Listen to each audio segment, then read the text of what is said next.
Blog Talk Radio.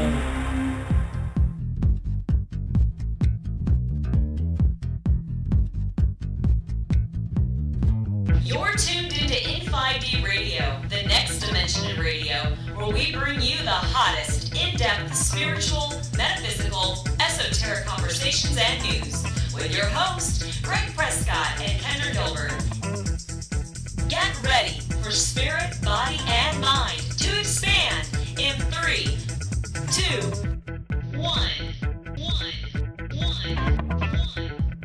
Namaste, everyone, and welcome to In5D Radio, coming to you from the 99% quartz crystal sands of Sarasota, Florida, every Monday night at 7 p.m. Eastern, 4 p.m. Pacific, and 12 a.m. midnight in the UK.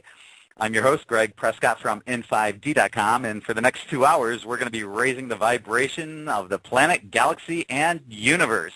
Tonight, astrologer Jim Dellicolli, also known as PantherJim1995 on YouTube, will be returning as our guest, and he'll be taking your calls, but we would like to request that you keep your calls focused on astrology questions instead of personal horoscopes, so we can make this a learning experience for all of us. And next week, Jordan Maxwell will be returning, so check that out as well.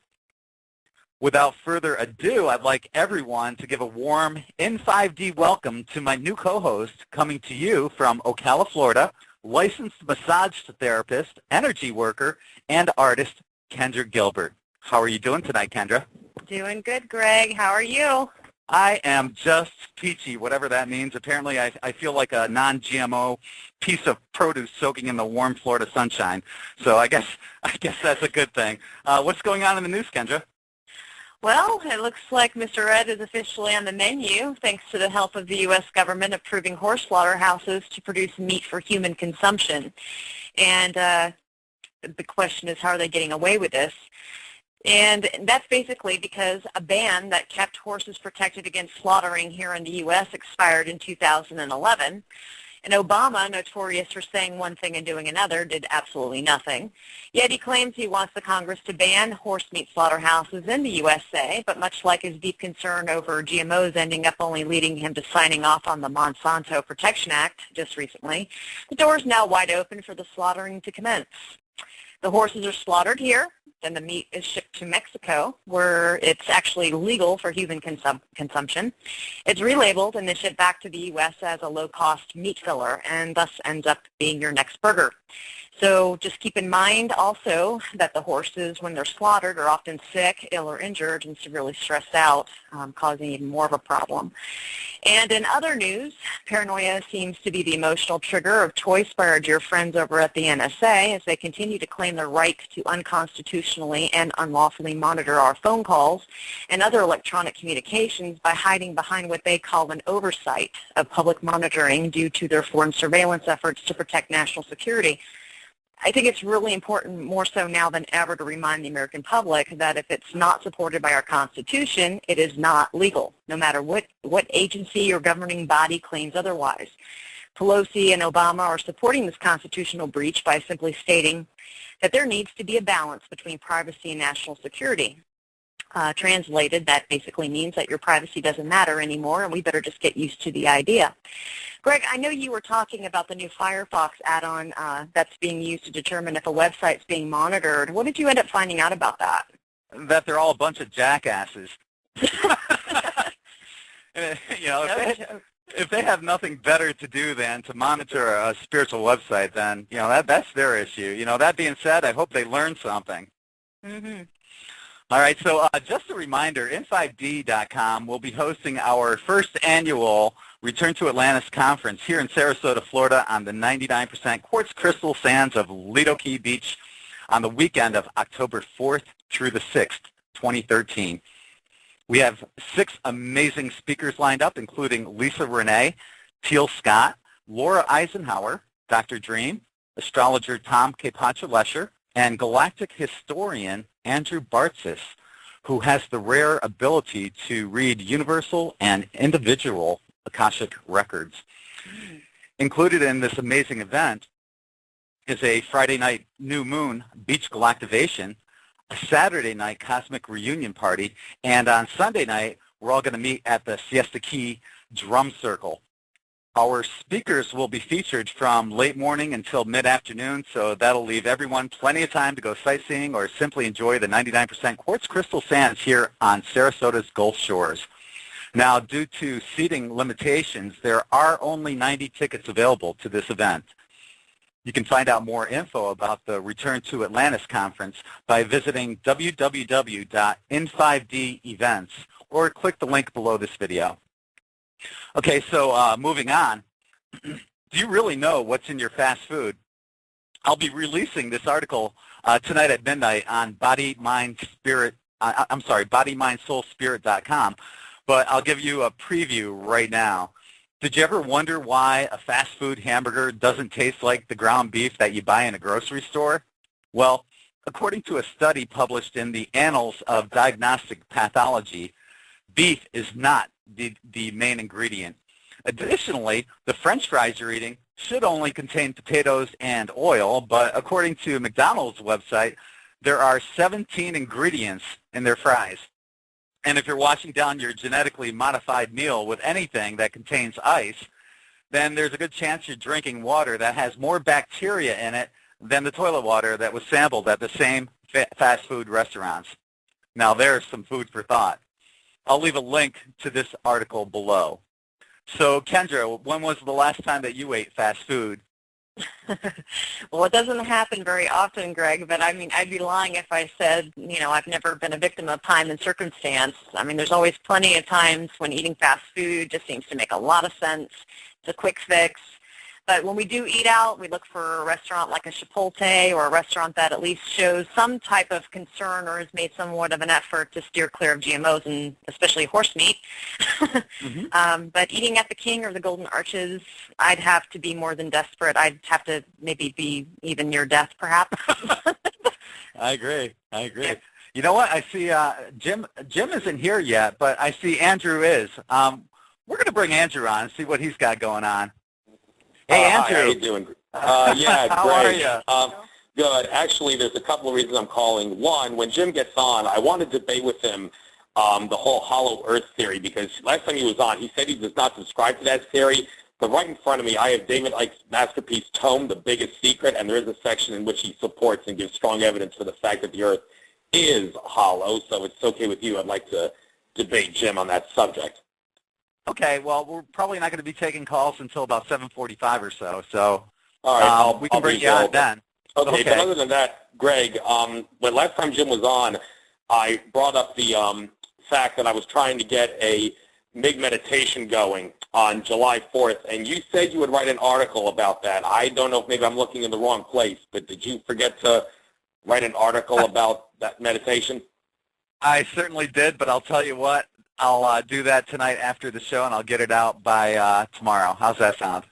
Great. It's okay, because Jim said that July 4th, I think he said the moon is in Gemini, so there's going to be a lot of communication going. So even though you didn't do it until now, it shouldn't be a problem because of astrology. The communication should spread, and that should help get the word out. So don't worry about it. You didn't goof. Everything's going to work out nicely. That sounds good, man. But, yeah. Well, as a matter of fact, I see Jim is here right now. Oh, so we're going to bring him in, and I'll put you on hold, and we'll talk to you then, all right? All right, thanks. All right, brother. Talk to you then. Bye. Talk to you then. Bye. All right, Kendra, would you like to bring Jim in? Sure. Would that be that 704 number there? Uh-huh. All right. Well, our guest tonight, of course, we said is Jim Dellicolli, also known as PantherJim1995 on YouTube. Jim started his 12-year journey into astrology in 2001 after receiving a natal chart reading, which turned him from skeptic to researcher and now into a well-seasoned full-service astrologer. You can find Jim on his website, ypi2012.com. Welcome back to In5D Radio, Jim. It's wonderful to have you with us. Thank you. It's good to be back, Kendra, and welcome to yourself. I'm glad you're on. It'll be a fun night, I hope. Us too. We've already had a few little fun events happen to us. Like oh, good. And I missed them. Yeah. Oh, yeah. How you doing, Greg? It'll be. I'm doing great, Jim. It'll be replayed on YouTube video, but well, welcome back once again. Well, we love having you here, and I find you absolutely fascinating. We have a new moon in Cancer coming up, so before we get to that, maybe you can tell us a little about yourself. Okay. I am Well, Kendra did a pretty good job of introducing me as far as the astrological side of my life goes. Now I really, the more I live and the more I experience, the more I realize that we're energetic beings and we're being influenced by planets and being influenced by energies, and I'm really like opening to that. So the unseen or the non-physical is really becoming a bigger part of my life, and I'm venturing more and more into that, and I'm realizing that that's where we need to experience and we need to find who it is we are and what it is we are. So as I'm growing here exponentially in my life in my mid-40s, I'm actually enjoying this process. So. Well, we have, like I was saying, we have a new moon in Cancer. Can you summarize what that means? Yeah, new moon in Cancer. Cancer is the sign the moon rules, and when we experience the sun and moon both visiting there at the same time, the energies of the planets are together, and it's really a time for us to experience our past that we can recognize the easiest. So when the moon and sun are together, we want to really dig deep, feel our way through that time period, and open to the possibilities of experiencing today what will really remind us of what has gone on, what we've done, and also remind us of our gifts so we can help grab those and move forward. So I really love the time when the new moon's in Cancer for us to experience things from the past, to awaken to them, and then open to a clearer future where we're using all of our faculties. Great. Jim, I have a question for you. Do you feel that it's possible that we could potentially miss the boat and humanity is just going to continue spiraling toward a self-destruction, or do you feel that there's going to be some sort of protection, whether it's in place right now by our own higher consciousness or a higher consciousness that's looking over humanity that will keep us from going down too far?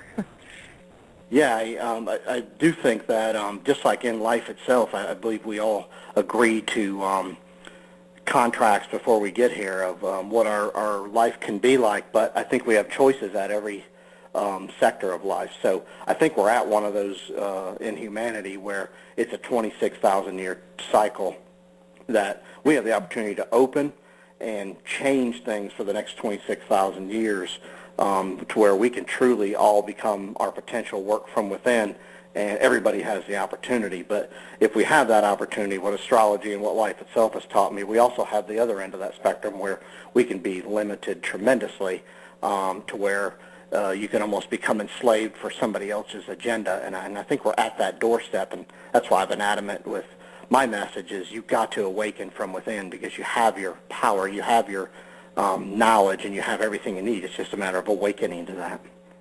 Some people believe that we go through 12,000-year cycles of masculine and feminine energy. Do you subscribe to that theory?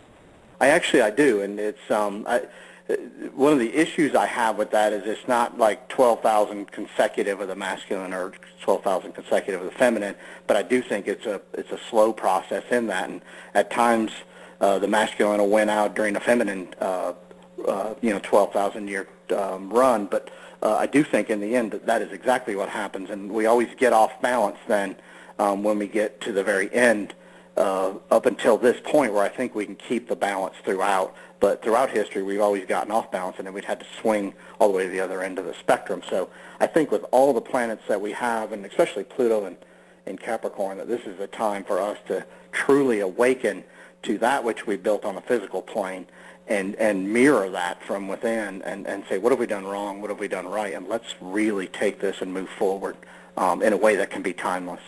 Many of us have come to the conclusion that the Bible is like an allegorical reference to astrology, and with that idea in mind, Revelation speaks of a time when the ancient serpent or the devil is going to be locked away for 1,000 years and then be released for a short period of time.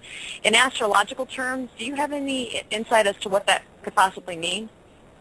A 1,000-year cycle, there's nothing really in that rhythm, but what I can say is that Pluto's a 248-year transit through the zodiac, and whenever it goes through Capricorn, as it is right now, you experience the realities on the physical plane of just what you've done over that last 248 years as far as the human race is concerned, and we're in that time period. It started in 2009, and so now what we're doing is we're at the point where we're really realizing that things can't go on, and So as Pluto gets to the middle degrees of Capricorn where it's at now, we start really making that change. So I'm really looking for the human race to step up here, start realizing that, we have to take some action, and it has to be from ourselves. It has to be a responsible action, and it needs to be taken now to really change this.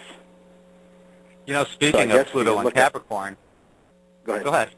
Well, I guess you look at that as if we could relay that to the 1,000-year cycle as 4 Pluto transits, if that makes sense. So it's all cycles within cycles, is what you're saying. Absolutely, absolutely. Okay.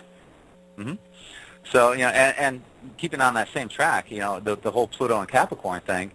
Kendra, Jim and I were chatting on YouTube, and Jim, you mentioned that the current energy is ripe for war. Would that be part of the whole Pluto and Capricorn thing, or is this something different? No, that's absolutely Pluto and Capricorn. Pluto in astrology rules the sign of Scorpio, and Scorpio is our soul, so it's where we have to experience the extremes of death and rebirth, and transformation comes of that. And so that's the planet that we look to when what we tried to hide cannot be hidden any longer, and it emerges, and then that's where explosion or total transformation has to happen, and that includes war. So with Pluto being here, we're looking at what happened to the human race from 1760 to 1777 up to today, and we're facing those realities of what we created. Pluto's bringing us now the awareness of over the long term what the good and bad we've done, and then what we need to fix here. It also, because we've let things go for 248 years on the bad side, it's also going to try to continue that if we let it. So really is awakening happening in everybody's chart and everybody's soul, and it's to extend the human race in a way that's going to be better for the next generation. That's our opportunity. But there are those on the other side that want to rule. Pluto rules total power. And so we have the forces that are trying to rule everything. They're following this, they're looking at this, and they're really trying to step up and gain control here. Well, it's no coincidence that right now there's this big uprising going on in Egypt. It follows exactly right to the T of Pluto and Capricorn. Now, there's a time, I believe it's next year, where Pluto retrogrades Capricorn. What does that mean? Yeah, it's actually retrograde right now, and it's going to do it. It goes for about 6 months. But it's going to retrograde, Greg, and I'm sure you're referring to in those second set of 10 degrees in Pluto, in Capricorn. And so what happens then is when Pluto gets to 10 degrees, we really start realizing that we've seen and we understand what's going on. And the second 10, that's 0 to 10 degrees, and then from 10 to 20, we start doing something about it, and that's what we're starting to see. We're starting to see the individual rise up because they realize this can't go on, and have any semblance of order for our children, our grandchildren. So that's what you're going to really start seeing these next 6 years will be the uprisings, and they're going to be powerful because when you deal with Pluto, death really isn't even a consideration. You know to the core of who you are, this is what needs to be done. So death really isn't even an issue to stop someone, if that makes sense. So do you actually feel that there's going to be one defining event that's just going to catapult everybody, all of humanity, into a global awakening? Is that what you think, or is it going to just continually, just keep adding this, little by little until we get to that to that point? Right. That's a great question, and because we deal with Pluto, it transits each sign. About 20 years it takes to transit a sign. So if you can picture 20 years trying to learn something, when Pluto transits a sign or one of your houses in your natal chart, you learn that lesson to the core of your soul of what Pluto's teaching you about that house and that sign. And that's what we're having to deal with here, because Capricorn rules the physical plane. And so what we're having to do is realize what we've done to the physical plane as far as us being here on this planet. And so it's way more than one event, but if you start paying attention to moments when there's an exact square with a planet or an opposition with a planet in Pluto, that those are the moments that it gets deeper, and then the awakening happens a little more. So picture yourself on a 1,000-mile journey each step. what you would learn in each step of that 1,000-mile journey. And that's what we're dealing with here, because each step or each day we're learning something. It's just a matter of looking and finding it and really getting to the core of what's happening from your perspective, from your soul, to help you find your truth. Now, do you feel that we incarnate as a certain sign in any particular order? Like, we know that Aries is first, and then the first sign, and then Pisces is last. Is there a correlation between that and our process of spiritual evolution, like looking at the Earth as a school, and that the different signs are different levels or lessons to be learned? Absolutely. And we have all these planets that we use as kind of energy helpers to put in our natal chart to help us in whatever house or whatever sign. So it's more than just your sun sign. I really, the older I get and the more I deal with astrology, our moon sign is becoming more and more important because the moon represents your past, the container with which you can hold and access that which you've already worked on. So I'm really looking at the sun where we're going, our pathway, and the moon where we've been. I'm looking more and more that I think they're almost equal now. And the key for us then is to say, all right, why did I pick myself as a Cancer moon and a Libra sun? Why did I do that? And then you start digging deep, and I think you find more of your psychological makeup, and you start getting comfortable with who you are and what you attract. And then, the big question is, why are you here, and why do you attract what you attract? Wonderful. Thank you for that. Now, we have a chat room question from Mikey Hart asking about the significance of the Star of David configuration on July 29th. Yes. And that's a good question. I looked at that, and we had to put, it's going to happen throughout the day because one of the aspecting points will be either the midheaven or the ascendant or the lower heavens, the IC in the chart. So in the morning, we're going to have a run from probably around, I'm talking East Coast time now, probably from 10 to about 12, and then we'll have another run of these aspects. That'll be the IC, the lower heavens, and then around 5 we'll have the midheaven, and at 11:30 we'll have the ascendant throughout that day.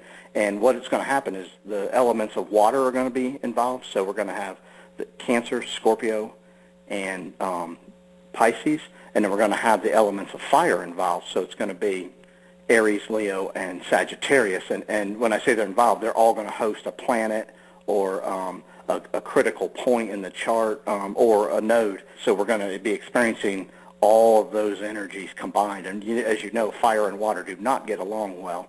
And so what we're going to be dealing is emotional and then, very aggressive or feeling like we need to take action.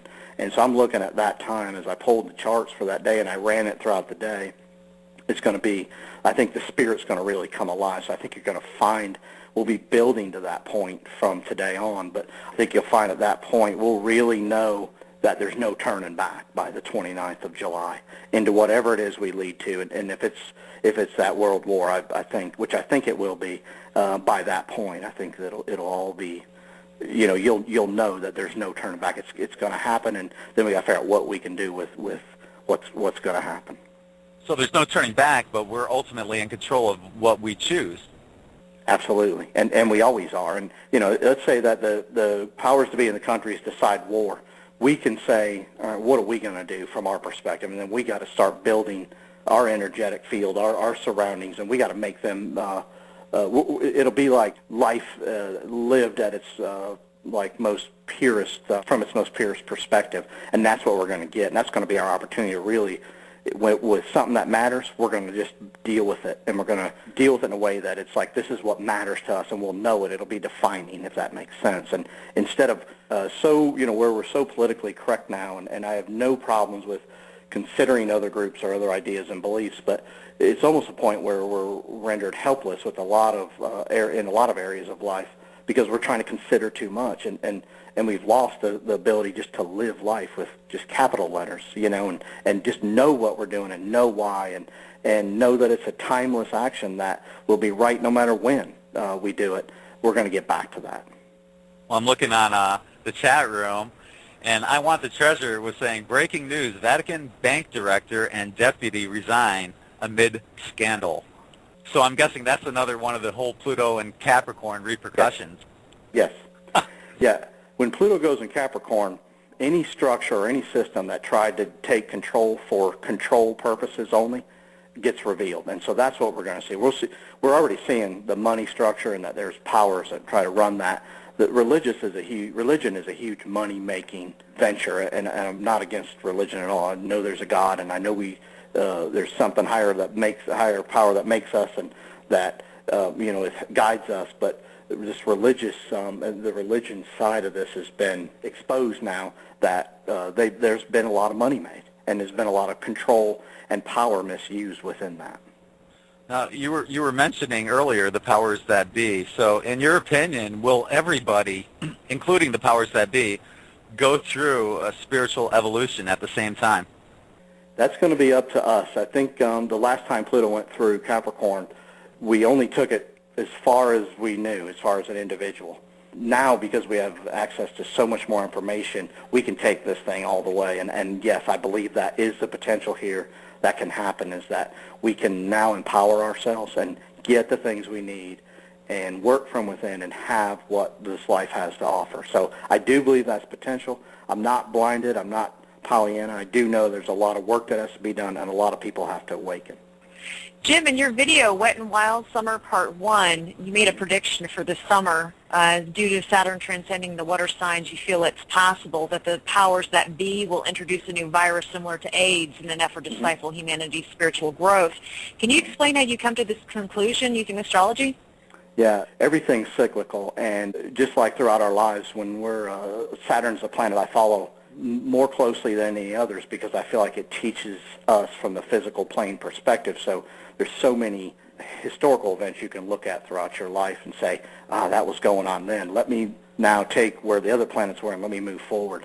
Well, the last time Saturn was in Scorpio was in 83 to 85, and the AIDS virus really exploded to where it got to mainstream and it was an issue.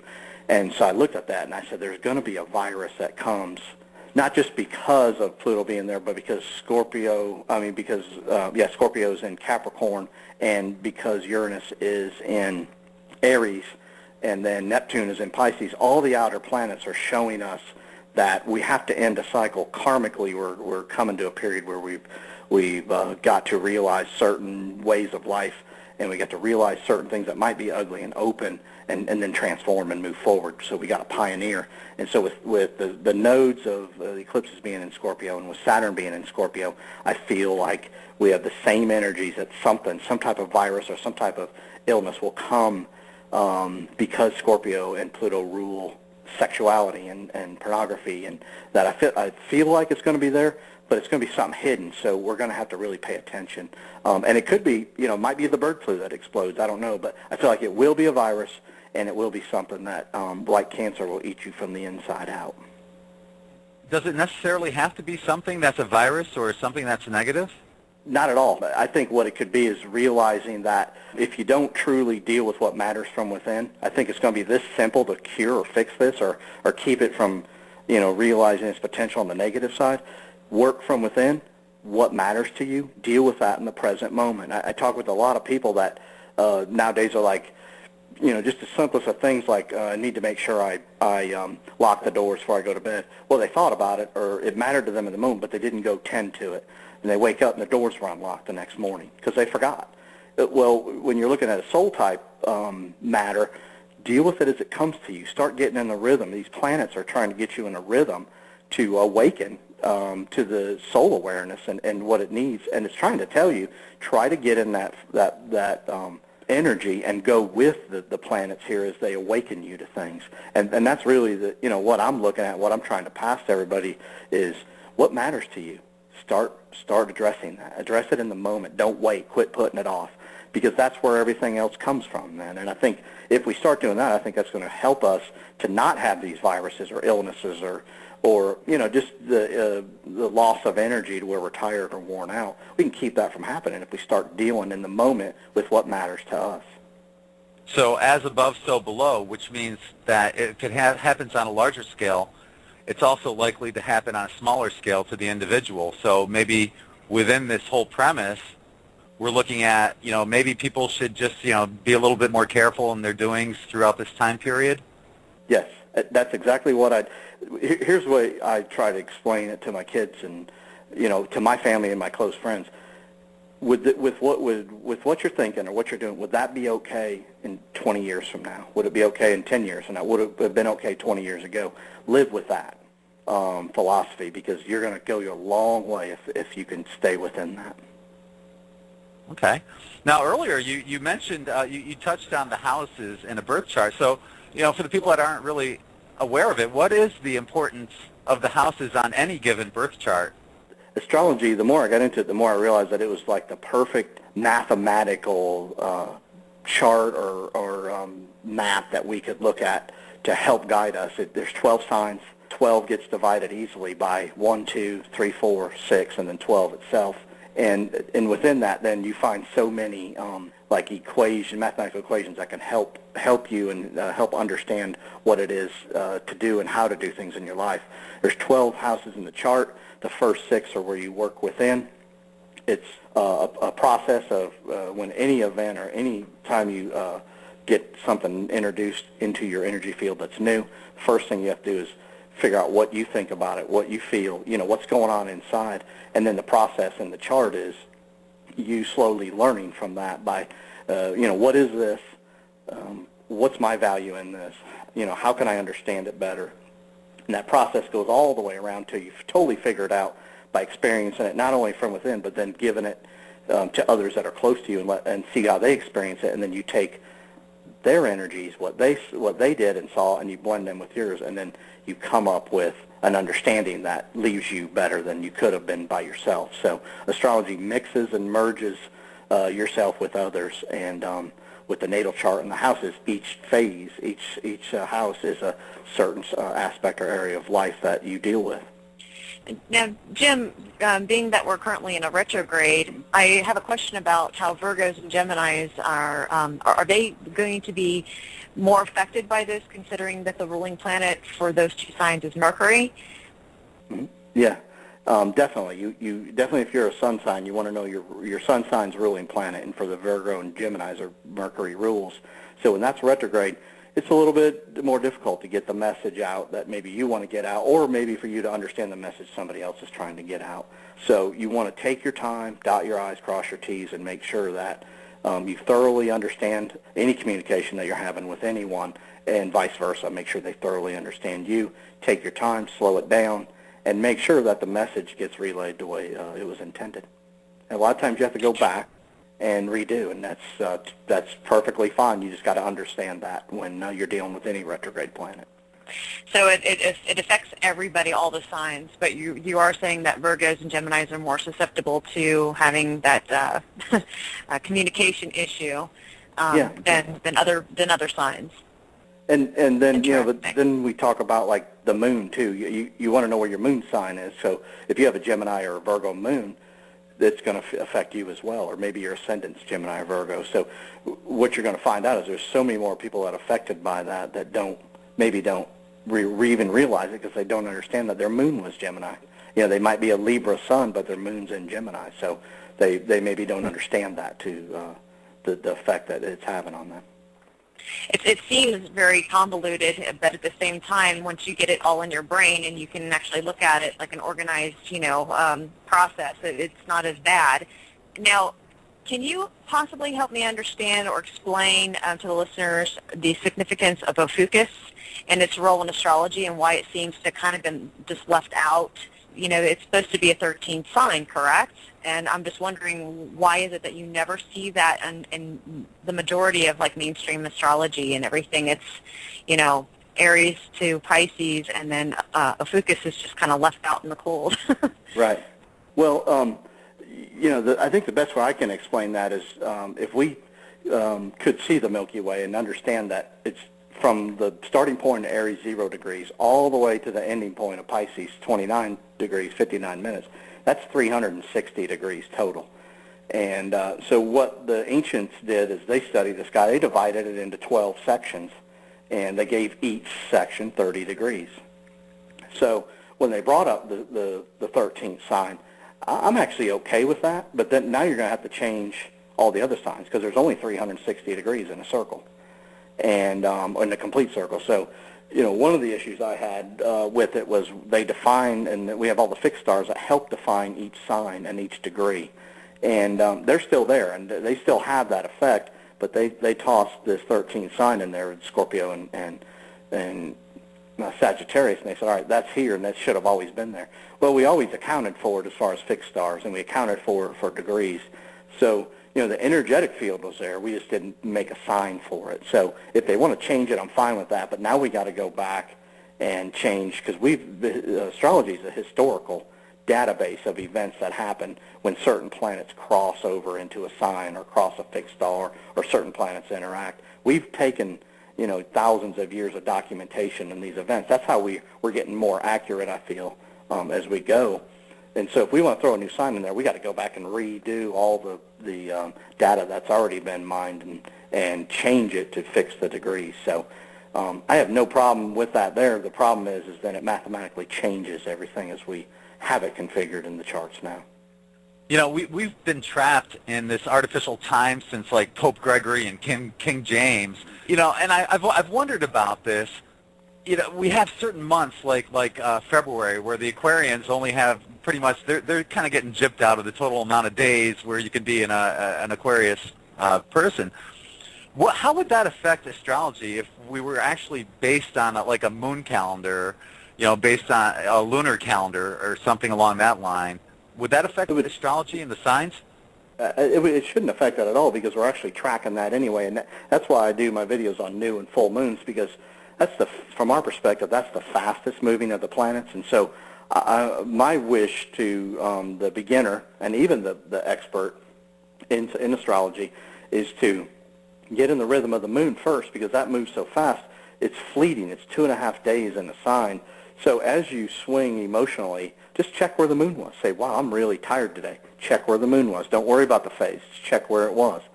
The next month, make sure if it happens again, check where the moon was by sign. You're going to start getting in this rhythm and realize that these same patterns are happening just at different rates. All these planets travel different speeds. So you're experiencing the cycles.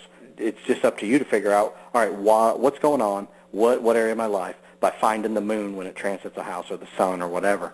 As far as the sun transiting, every sign gets 30 days of sun. Each day is 1 degree for the sun. So Aquarius is a little different because it may start January 19th and then go to February 21st, if that makes sense. Or so everybody gets 30 days. Each sign gets 30 days of the sun. It does seem like Aquarius gets shorted. I have Aquarius ascendant. I always feel like I'm always getting ripped off, but it does get 30 days. The sun does travel in 30 days. Okay. Through Aquarius. Now, just out of curiosity, if there was an ideal calendar, what would it look like to an astrologer? Okay, I would do, and that's how I do when I update my website, I update it when the sun hits the sign. So we're looking at anywhere from the 18th, 19th, 20th, 21st, 22nd of each month to the following 18th, 19th, 21st, 22nd of each month. And that's how I do my forecast, or I do my energy, the energies to be dealt with in that following month. So what I would love us to do is to change it, and I wish we could change the first day of the month to be when the sun does hit that sign, because I think it'd be so much better for us all. I think that's why they did these calendars, to get us off, just to get away from it a little more, because I think astrology it was getting advanced, and so I think they changed that so the average person, it just struggled a little bit for the average person to try to figure it out. Well, and we've talked about this before, that there's all these different kinds of astrology, so I guess everybody would have to be on the same page. Yeah, and I'm not saying that astrology, I do the Placidus Western, and I'm not saying that's the best. I say it's effective for me, but if we could just teach it one way, I think that'd be effective for all of us, because we're all following the planets as they go through the sky from our perspective on Earth. Mm-hmm. Okay, we have a caller on hold here, Andrew. He spoke with you earlier the last time we met, and Andrew, are you there? Okay, yeah, welcome back to In5D Radio. All right. Yeah, thanks. And before that, about the article you're going to write, Greg, just the important thing, the meditation is from 5 to 5:10 p.m. Eastern Standard Time. Just need the square root of 1% of the global population to meditate together with the intent of spreading love to suppress evil. That's basically the gist of the meditation. Just wanted to point that out so you don't have to look at the last interview with Jim to get the information. Okay. But but other than that, the reason I was calling was because last time Jim was on, Jim, you did hint that you do not subscribe to the hollow Earth theory. Well, right in front of me, I have David Icke's book, The Biggest Secret, and he provides compelling evidence to suggest that the Earth is actually hollow. And so basically, I'm calling to have a debate with you. I'm going to have to read off of the book here. David Icke writes, the very spin of the planet Earth creates centrifugal force, which throws matter to the outside, very much like a spin dryer in which the clothes spin around the hole in the center. When the planet was in its molten form, spinning into existence before it cooled, how could it possibly remain solid to the core? It is against all logic and laws of force. He also talks about how if people were actually on the inner part of the crust, which he claims would be about 800 miles thick, they would not fall to the center of the Earth because gravity would cause them to stay on the surface, on the crust, just like we on the surface stay on the crust because of the crust gravity. He also writes, the alleged openings at the poles make sense because the power of centrifugal force in the period of formation would have been far less in those areas. At about 70 to 75 degrees north and south latitude, the Earth starts to curve into the polar openings to the inner Earth. Supporters of this theory suggest it is so gradual that people who claim to have experienced this had no idea they were entering the inner Earth until they began to see land that did not appear on the maps. And he also writes these openings are estimated 1,400 miles across, and around them is a magnetic ring. He also talks about how there are plenty of ancient cultures from China, Tibet, Egypt, India, Europe, the Americas, and Scandinavia, which have legends of the hollow Earth. And he also writes the icebergs are made of fresh water, and the hollow Earth theory can discuss that. I mean, there's other things, but just for time's sake, I don't want to read over here. But why do you, Jim, not go along with the hollow Earth theory? I guess it's less of not going along into as you look at the magnetic field and how it works. I do believe that goes through the Earth, and I do think that matter is forced out as it spins. I do believe that. I feel like the magnetic field keeps that filled, though, and I don't have any data on that. It's just what I like as I've meditated and you know the things I have studied and what I've looked at. I feel like that keeps the planet solid, but. You know, I have no data to say that, you know, or nothing to back that with. It's just my own feeling on what, you know, how that works with the planets themselves. Yeah, and David Icke also writes that would have to be the case with all the planets, and he talks about how on the star, so to speak, in the center of all planets, that would have come from when the planet originally formed. It would have been molten, and that star would have formed, but when the Earth or all the planets started spinning, all the material then would have been forced into the outer crust, which would have left an outer shell, in the case of the Earth, about 800 miles thick, and then you go all the way down through empty space down to that star in the center, and I'm assuming all the magma and lava would be stuck within the crust and not in a mantle like we're all led to believe. He basically hints that the mantle does not exist. So what is the key reason you don't see the evidence for that? I think the magnetic field does that as it runs through North and South Pole. I think the magnetic field keeps that from happening. So, but I've studied and read about the moon, and supposedly we had actually shot things off the moon and it vibrated. So they think the moon's the same way, but we don't have any data that says yes or no, absolutely that's true or not true.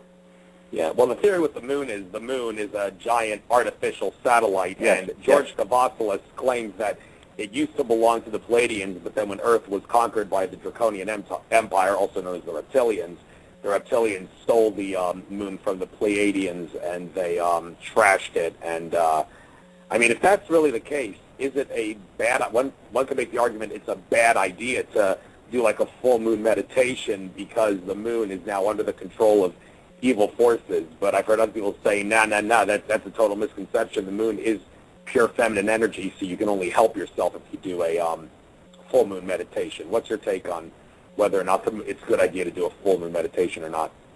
I believe that the moon is there. I do believe it is a foreign object that maybe shouldn't be there, but because of our magnetic fields, the Earth pulled it in, and it's our ability to reflect. We brought it in close enough to where we could reflect the sun's light or to try to illuminate the darkness to where we can get back into our past. I do believe it's feminine, and I do believe it's our ability to tap into our past the easiest, so to speak, and to use then that knowledge or that awareness that comes from that to awaken and move forward with it. So I have the moon at the very bottom of my chart, late in Taurus, and the moon is more important to me every day. So as I study that and try to look at it from a different perspective, I really think it does have the feminine energy. I do think it's our ability to recall, feel, understand what was, and then to open ourselves to what can be from that perspective. Yeah, so the fact that it's under the control of the draconians is irrelevant, basically. Well, I don't know how we can prove that at this point. So that's what George Cavazos said. And right. I read a lot about it's a spaceship that got brought in to monitor everything we do, everything we say. So yeah, I mean, I do have read that and have looked at that, but from my perspective, I don't feel that's correct. So. All right. Well, thanks for your time, Jim. I very much appreciate it. No, I appreciate it. I mean, your work you've done is great. I've read a little bit about all that, and it may end up true in the end. We'll never know. Well, hopefully we know soon. All right. Thanks a lot, All right, Jim. thanks for calling, Thank Andrew. You. All right, take care, brother. Take care. Bye. Jim, I totally subscribe to the idea that we're not alone in the universe. Do you feel that our astrology only pertains to us here on Earth, and do you feel that other beings might have their own form of astrology, or is this really a human thing? The way the planets are aligned and the way the understanding that I've come to is the outer planets of Neptune, Pluto, and Uranus bring that energy from the universe that is going to help us here on Earth, or it could hurt us on Earth if we misuse it. Saturn and Jupiter, the next two planets, kind of filter those through, work and then abundance, and then we got the inner planets of Mars, Venus, the Moon, Mercury, and the Sun that then help us realize the physical plane here on Earth. So I do believe there's life out there, and I do believe that we constantly are receiving energy and messages from the universe, and that they're coming through the planets, and that's how we try to decipher that, to figure out what we need to do, as the planets are, I believe, the messengers from the gods or from the heavens. So I subscribe to that, absolutely. Okay, and that kind of brings me to my next question. So the planets, how do you view them? Are you viewing them as actual entities, beings, or just, what exactly would you describe or define our planets being? Magnetic energy. We call them magnetic energy. Yeah, that's what I would say, magnetic energy. And so what happens to us is if we're magnetically attracted to something, we pull it towards us, whether it's a good or bad thing. It's something we need at that time. If it's something that we've dealt with and we know it's not good for us and we don't want it, we repel that. So we keep that from our energetic field. So I believe we're all just magnetic energy, and we just repel and we draw things to us, just venturing through life. And the planets, do you feel that they have a consciousness of their own? I think that the planets, they have an energy of their own that helps us with our own soul and our own conscious. I think it's up to us to use what the universe provides us and, come to our understanding, come to our truth, to really figure out what it is we need, what it is we don't need, and to evolve. Because each of us, I think in the end, I think the agenda is for all of us to become a sun and have our own solar system and provide life to that, or the illumination to that solar system that we end up having, and then where we can create what we've learned. So to become a star, I think, is the end. So each planet has an energy signature, just like each person has one. Does each galaxy and solar system have their own energy signatures? Yes. I believe that. And so we're all working to get somewhere to help the big picture, to help the whole, So we all need to do our part. We all need to become responsible and accountable. And it's by dealing with what matters, dealing in the moment, and we're in that now. Mm-hmm. I was wondering about animals, more specifically pets. Let's say that your dog is a Leo. Do animals display similar traits as people when born under a specific sign? The animals that I know their birthday, yes. So I would say absolutely. And it's interesting to watch them. I have a dog, and it was born in the sign of Leo, and it's just very spirited, very powerful, very, it just tries to do everything. So as I watch that dog, I'm just like, wow, you really portray those energies of a Leo sun, So I do believe animals have that. It's just up to us to figure it out, to watch it, see it evolve, see it work. That's interesting. I just pulled Leo out of the air, but Kendra, I see we have some chat room questions too. Kendra? Whoops, sorry about that. That's all right. I was muted. Okay. From Sherry Ellis, I hope I'm pronouncing that correct. What does it truly mean to have 4 or more planets in the 8th house? 4 or more planets. 4 or more, okay. Anytime you have more than 2 planets in a house, the house is going to be significant in the life, and the house in that individual's life. The 8th house is of death and rebirth. So when we put a lot of planets in a house, we're going to experience a lot of things that come to fruition, they end, and then something else gets born in that field or in that area of life. So when there's 4 more planets, you ask for those energies, and you ask for a lot to go on in that house, because a lot of your lesson in this life is going to be about the soul, its transformation, death, and rebirth, and then the ability to just transform. So whenever we put a lot of planets in a house, you're going to want to really study that house those planets are in, study the sign that's on the cusp of that house, and then the planets that are in there, because you got a lot of life experiences that are going to happen in that area of life. And from My Key Heart, what is the mystic rectangle, and what does it mean? The mystic rectangle. I've not heard of that term. I would assume it's a trine in astrology, where 3 planets are in 3 of the, I'm guessing here, I'm not sure, are in the same element. And when we have 3 planets in trine in the same element, you want to look at, first of all, the element that you're dealing with. Right now we're dealing with water being affected by planets in all 3 of the water signs. So we're dealing with all these subconscious urges, all of these, all this ability to emerge from within that which we've worked on, that which we know, that which we need to work on. So it's all bubbling up, and then it's amazing the transformation, or what can become of the individual if they truly deal with the trine that's going on. So if we would all take our water signs and truly just deal with, that's why I talked a little bit earlier about dealing with what matters, deal with what comes up from the soul, deal with what you've been trying to hide, open to those things, deal with them, and I think you'll be amazed at the transformation that you'll have. So I'm not sure about the mystic part. I'm not sure if he's talking about the water. So if he can write back in there and clarify that a little bit, I can answer the question better.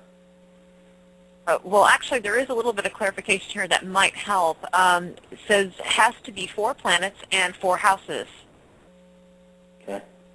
That I don't know. Then. And I guess that would make up the mystic rectangle. Yeah, the rectangle. I thought you said triangle. I'm sorry. That would be, if it was a mystic rectangle, and maybe I thought you said triangle. I apologize. You did say rectangle. If you deal with a triangle, there's going to be 4 squares, and you're going to deal with all the different elements. And so what happens is you have a mix of the elements. You'll have a fire, air, water, and earth. And what will happen is you're going to have that mix of planets that you'll be able to deal or understand each element, and so you'll have that nice mix. But on the dark side or the opposite side of that, you'll deal with a lot of difficulties or setbacks or trials in this life, to where you have to probably do a little more or work a little harder than most, because you ask for that to really understand things from a perspective of, I want to make sure I can do it to the core of what the lesson is. And so you'll understand both the negative and positive sides of that thing. That's a life. If you have a square in your chart like that, that's a life where there's going to be a lot of karma that comes into the life that one deals with.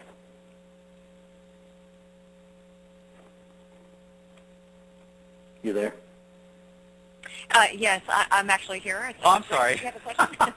Yeah, I was muted that time. We have another question in the chat room from Julianne Barbado, and she wants to know, do the planets portend success for a libertarian president candidate, especially considering how disagreement over Snowden has made unlikely bedfellows / blurred party lines brought or scorn on both major parties? She's asking if there could be an alignment that could bring somebody in the Libertarian Party. Is that what she's asking? Well, it's wow. it's a multi-layered question. Yeah, it is. It's got about 5 different viewpoints. Yeah. She wants to know if the planets, do they dictate any kind of success for a libertarian president candidate? So I'm guessing that not necessarily Ron Paul this time around, seeing how he's no longer in it, but maybe somebody down the road. There's an opportunity. Go ahead. Go ahead. No, go ahead. There's the opportunity at this time for the individual to come back. So I'm looking at many charts, and I'm looking at people with the angular houses. By that I mean Aries, Cancer, Libra, and Capricorn. I'm looking at them. If they have heavy planets there, or if those planets fall in a nice way in their natal chart, I'm looking for them to step up now. Now, let's say you're not one of those sun signs.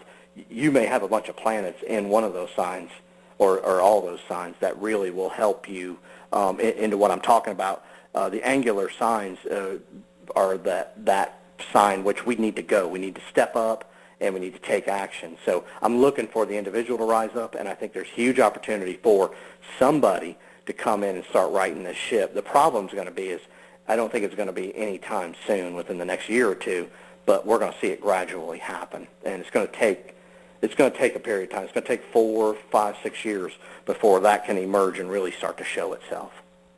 So I think just she was like kind of somebody's referring. not going to ride in. Go ahead, Greg. Uh-huh. I'm sorry. Somebody's not going to okay. ride in on a horse, tomorrow and fix it.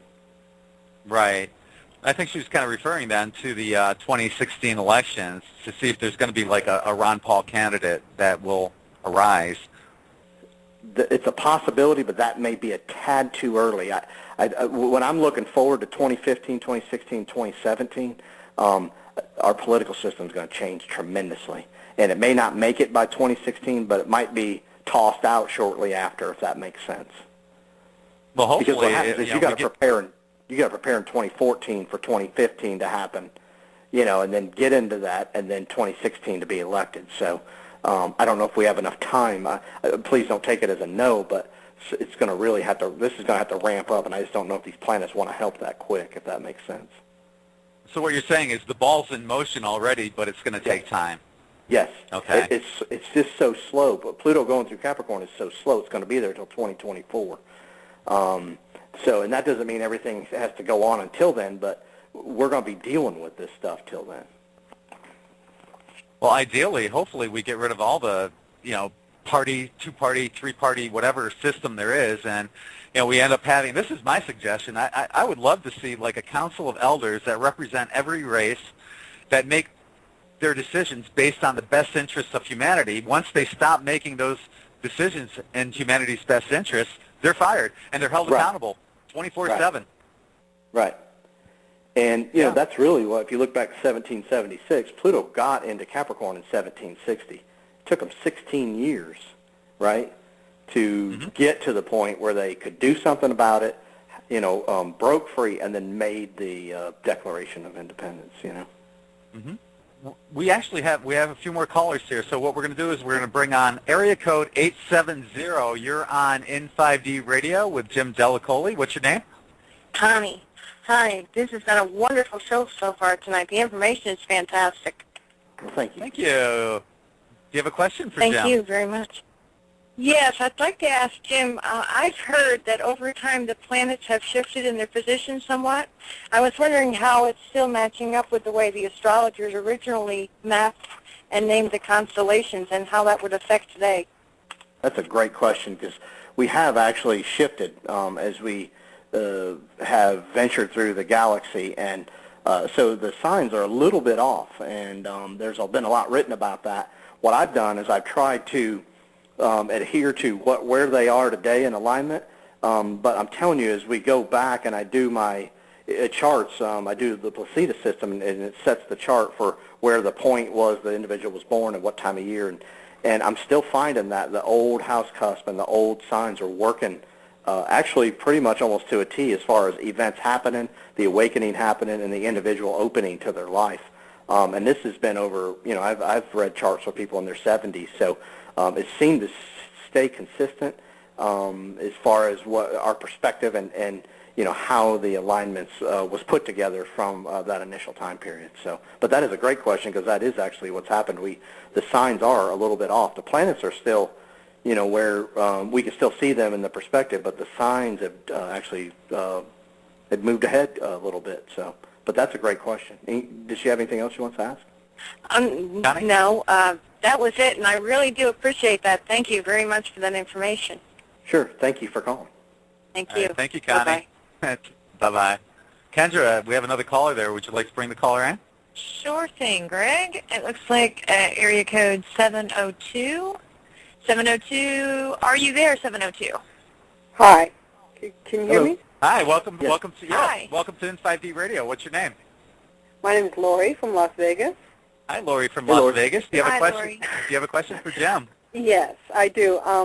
I've been in a really abusive relationship for the last 20-some years, and I'm really looking to get out of it in the next 5 months, and I was wondering if the planets is going to be in my favor if I make this move at this time.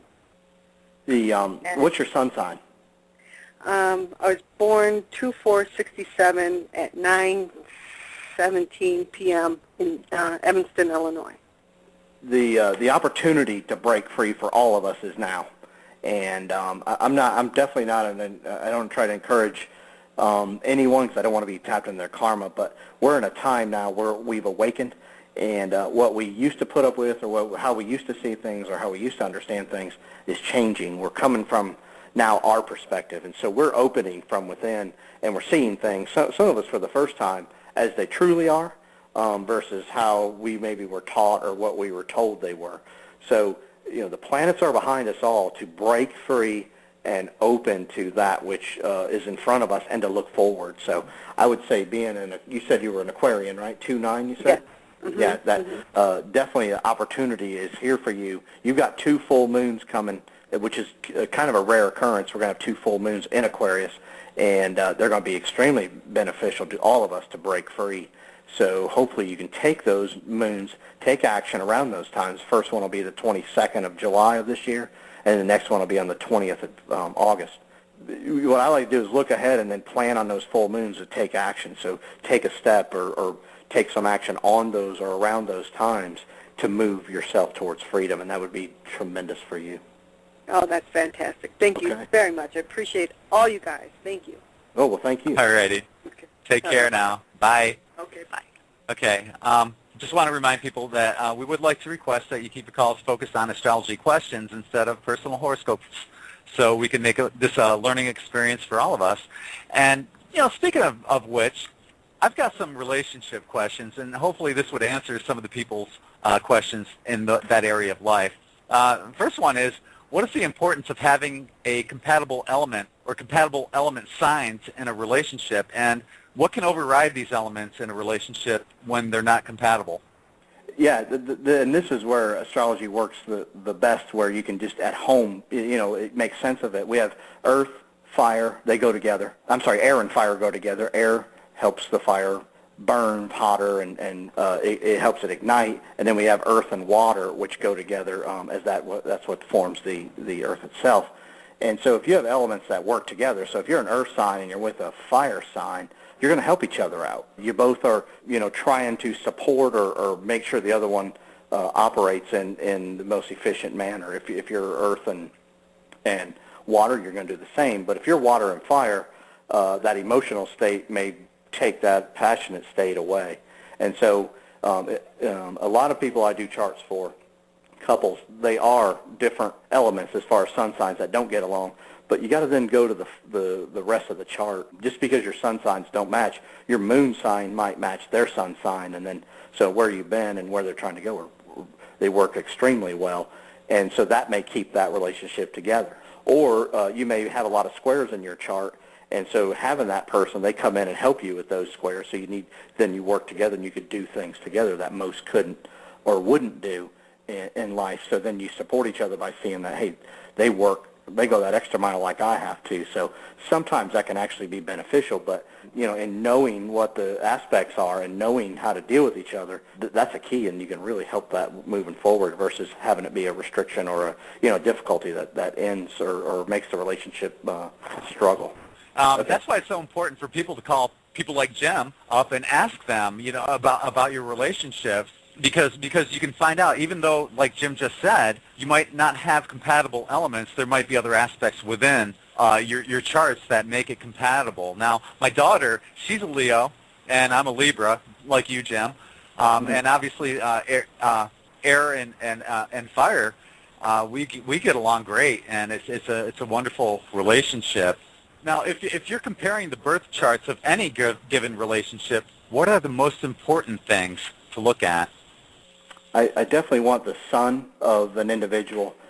Let's say the male chart, if their sun is in a fire sign, I'm hoping the other person is either a fire or air sign moon, because the moon then is the individual's been there. The moon is that which we've experienced and we can tap into. The sun's where the man's trying to go. It could work the female sun with then on the other side of the equation, and the male's moon. I'd like those elements to work. I look there first, and then of course Venus is the sensual part of the relationship. The feminine, brings that the rest of the feminine side, and Mars is the masculine side. The the aggressive side, and so then you want those to match. You want the Mars to match the one person's Mars to match the other person's Venus, the person's Venus to match to Mars, and then of course the rest of the planets fall in after that. But if you can get those four to align fairly well, you're going to click with that person automatically. You don't even the looks, they're going to have something to do with it, but you're just going to feel like you know that person, and it's amazing how that works. I have not met a person yet to where if you had those four aspects playing fairly well out, that you did not get along with that person. I mean, you get along with them really well. Speaking of clicking, do people tend to gravitate unknowingly to other people of compatible element signs? Yes.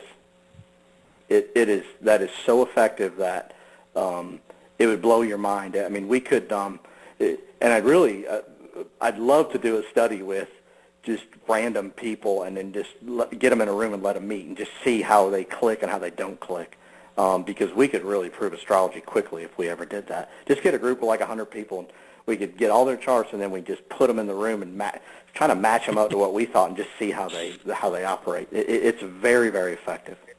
Yeah, I guarantee there's a science behind it. Kendra? Absolutely. Yeah, Jim, I've had a lot of, lifelong friendships, actually, two of them really, but I've had this experience happen a couple of times where you've got somebody in your life that is a great friend. One in particular I pretty much grew up with since diapers, and then all of a sudden, just out of the blue, we just stopped communicating altogether. It was just very strange. It was almost like, okay, our contract's over with. And, there was nothing bad happened. It's just we just stopped feeling that urge that we used to have of wanting to be in each other's, lives every day. It just kind of stopped. Can those types of things be explained or foreseen in a chart? Yeah, you look at one of your cycles of one of your ruling planets, and it just hits a point where maybe it crosses through one of those north, south, east, west points, one of those angular points where you're ready to go to something else, or maybe they did that. And so if you're truly compatible and you truly get along, that's usually not something that it's like you almost both knew that, and then when the contract, like you said, ended, you went on to that next phase. And so I see a lot of that happen. And there's critical, I divide everybody up into 7 year. I think a lot of us live 7-year cycles. All of us do. But it's just a matter if it's 0 to 7 or 3 to 10 to 17. But I look at 7-year sections of my life, and I realize that I change, and most of us do that. We change in 7-year periods because Saturn's transit through the zodiac is a little over 29 years. So it's about 7 years that each quadrant gets affected by Saturn and its transit in our charts. So we change every 7 years as that Saturn transit happens. And so that's probably what happened to y'all. You experienced the transit of a planet. Probably Saturn had something to do with it, and it was time to move on. So is that in essence what a soul contract is in your eyes? Absolutely. And we see those all the time as we watch when certain planets hit critical points in the chart. It's time to experience or move on from the experience. And, you know, it's just a natural process, and it saddens me to see all the struggles that we have by trying to fit into how society says you're supposed to be versus just being who we are. Very interesting. Greg? Yeah, I've been told that when we look at our birth charts, we're supposed to break it into thirds, you know, the first third of your life, the second third, and so on. What's the reason behind this? Supposedly, and I believe we spiral, and so that's, I think, the philosophy that's out there, that here's the first slice of your life, here's the second slice, and then here's the final slice. Or maybe yours is sliced in just two. And so you look at that and you say, all right, here's where I am, and here's what can happen, here's how I can advance, and, you know, here's when opportunities are there or not. And so you kind of just see when things will just go away, and then you grow up. And then we all have times when we look at our life and say, wow, I was this way and I totally changed and everything was different then. And it was a weird event that nobody would really, you know, could look at and say that was an important event or that was something critical. Just something just happened and you just started to change, you know. Mm-hmm. Okay, I see we have a caller, Kendra. Would you like to bring the next caller in? Absolutely. Okay, this caller is 601. 601, are you there? Hello. Hello, welcome to In5D. What's your name? Tara. Hi, Tara. Hi, thanks for taking my call. Hey, Tara. Do you have a question for Jim? Yeah, really just, what would Venus opposite Pluto, if you have that with another person, what would that cause? First thing you look at then is you want to define the planets. I'm not sure how versed you are. Pluto's the soul. I'm sorry? If I have the Pluto and they have the Venus, and I'm opposite, what would that cause? Anytime we have opposite planets in individuals' charts, you're going to deal in extremes. And that doesn't necessarily mean negative, but you're going to deal on one end of the spectrum and then the other end of the spectrum. And Venus likes ease. They like beauty. They like things to be fairly smooth and to just work and to be pleasant. Scorpio is looking for total transformation. So it wants to get to the core. It wants to figure things out. It's very intense. And what matters to them is that transformation happens. No matter what has to die or go by the wayside, Pluto and Scorpio are always under that process of transformation, so they're always seeking and trying to figure it out. So those two planets, you have that powerhouse on one end, and then you got the planet of ease and sensuality and beauty on the other end, that you could see where there could be a tremendous battle, but you could also see where you could help each other because of Venus being alluring and because it's opposite of Scorpio, the attraction could be super intense then. So the draw is always there, like the mystery's there. But then the battle will be where Scorpio energy wants to get something done or transform, and the Venus energy wants to have ease and beauty, and they want the peace and calm and have things just try to be as smooth as possible. So that'd be the opposition there. But sometimes opposition, Scorpios love, because it's a challenge, if that makes sense. So the draw is there, definitely. Yeah, I'm a Scorpio too, so that explains it. Thank you. Okay, you're welcome. Thanks for calling, Tara. All right, take care now. There's 2 full moons in Aquarius coming up. What does that mean? It's going to be interesting because the fact that Uranus that rules Aquarius is in Aries and it's squaring Pluto. So we got this warring type energy that we're dealing with, and I think these 2 full moons in Aquarius are going to set us off really and open us to that path, that freedom. That's why I'm looking at this new moon on the 8th, the 29th full moon. I mean the 29th full moon. I mean the 29th Star of David, and then these 2 full moons that are going to occur on the 22nd, 21st. This is a break for freedom. This is where people are going to stop just letting the status quo go, and they're going to start really opening up and start asking questions. And people are going to start seeing things from perspectives that are going to be that Uranian or Aquarian energy, and that they're going to come, like you're going to start seeing things, Greg, as an individual outside of how you're looking at them now. So you're going to have opportunities to get some insight into something, and then you'll never see it in that old way again. And so we're all going to be doing that, and we're all going to be like noticing more and more and becoming more aware of our own unique energy field, our own unique perspective. And so we're really going to start figuring this out, and then we're going to start moving forward from a perspective that's going to be, I think it's going to be fun, because people they're going to stop just going along, and they're going to say, wait a minute, this isn't right, and it's got to change. So I think they're really going to start becoming individuals again, and these two full moons are really going to ignite that. I'm wondering about these changes, too. Do you see anything in the future that might perhaps indicate that we'll go through some kind of metaphysical change on a genetic level? I really think this July 8th moon is going to start that process, this new moon, because we're going to we have all the water signs activated, but we're also going to have Pluto opposite this configuration, and we're going to have Mercury there retrograde. So I think, and that's also, Jupiter's actually into Cancer now. So we're going to have 4 planets in Cancer, and then we're going to have Pluto opposing this, Uranus squaring this. So I think the opportunity is going to be for us to really merge what was, who we were, what we knew, all tap into our gifts, and we're really energetically going to start owning that. And that's why I'm telling everybody, what matters to you? Deal with it in the moment. If something comes to you, address it. Start addressing it immediately. Don't just let it fade away, because you're going to forget it. And that's how the moon works. It's fleeting. It's 2.5 days in the sign. So something may come to you one moment and be very important, and then the next moment it's gone. We can't do that right now. We got to open to that which matters. So this new moon, the key in the new moon is to put your energies out to the universe saying you're ready. And so if we can just do that, just put our energies out to the new moon saying that we're ready, it's time, and we understand that this is a chance to tap into our past, tap into what we were, and tap into what we know, and everything we know as far as before we got here, what we've learned this life, and put all that together and just say, I want to use all my abilities, and let the universe know you're ready to do that.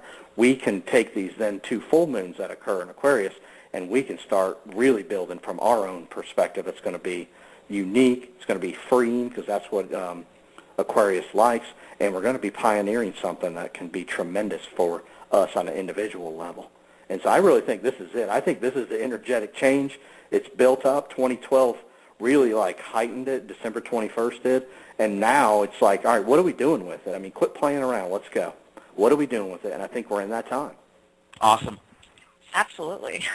I have another question about, charts in general. How much can you actually pinpoint? I mean, from an astrologer's point of view, I mean, are you able to and I realize too that this might seem to be taboo here, but can you pinpoint even down to when someone might actually be crossing over or passing out of this lifetime? Yes, and I don't, because then I'm definitely karmically tied to the individual, because you never truly know how somebody's going to handle their time to go. So you don't want them to consume themselves with that last moment or that general time frame that things are going to happen. I've definitely had a few people that came in, I didn't know them, and talked about a certain time that had already happened, where death happened, and they actually lost people real close to them. So there are transits, and there's, it usually takes more than one, energetic, the transiting effect of a planet in a time of crossing or a time of transformation.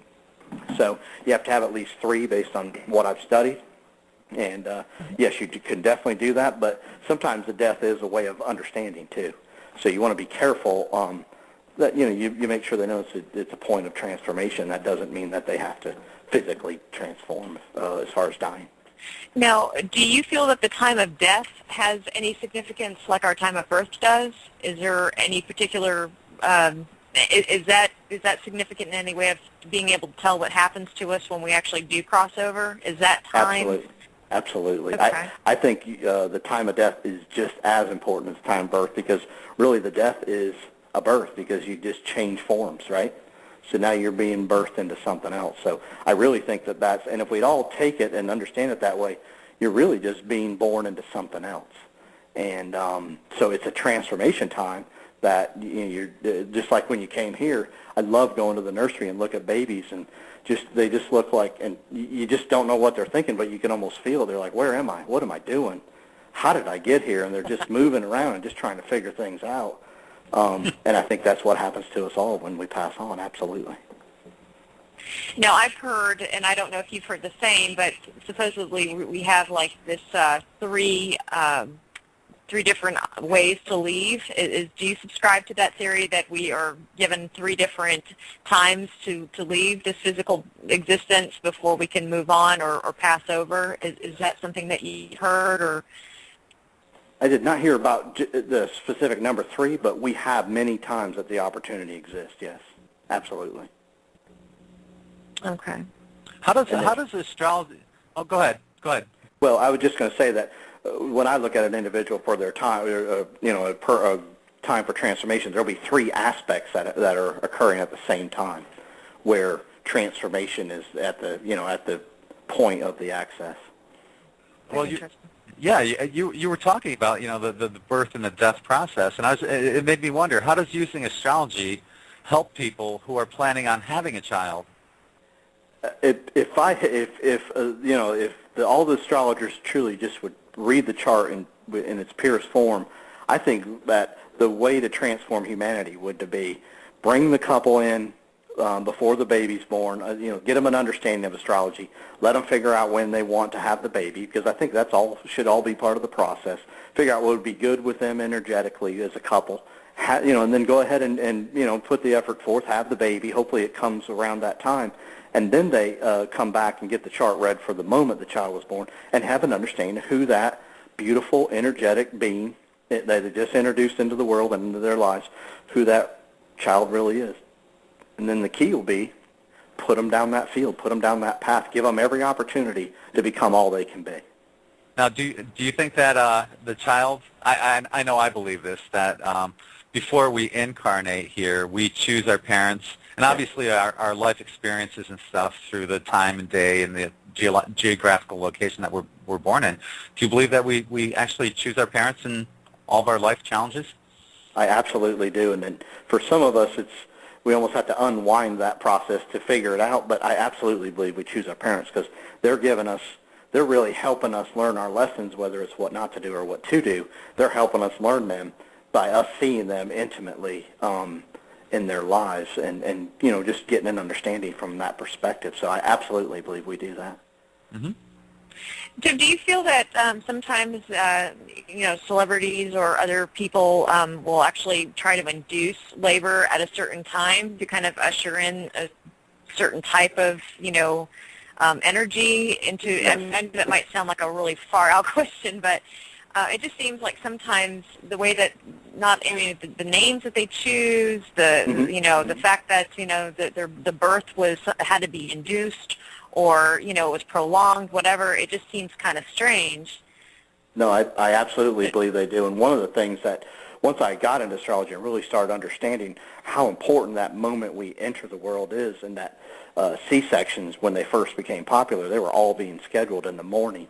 And so we're having all these morning babies, and I'm like, this can't be good for our evolution if we're missing out on those evening babies, in the numbers or the afternoon babies. And so I was kind of, getting disheartened, but now I see that they're starting to schedule C-sections later in the day.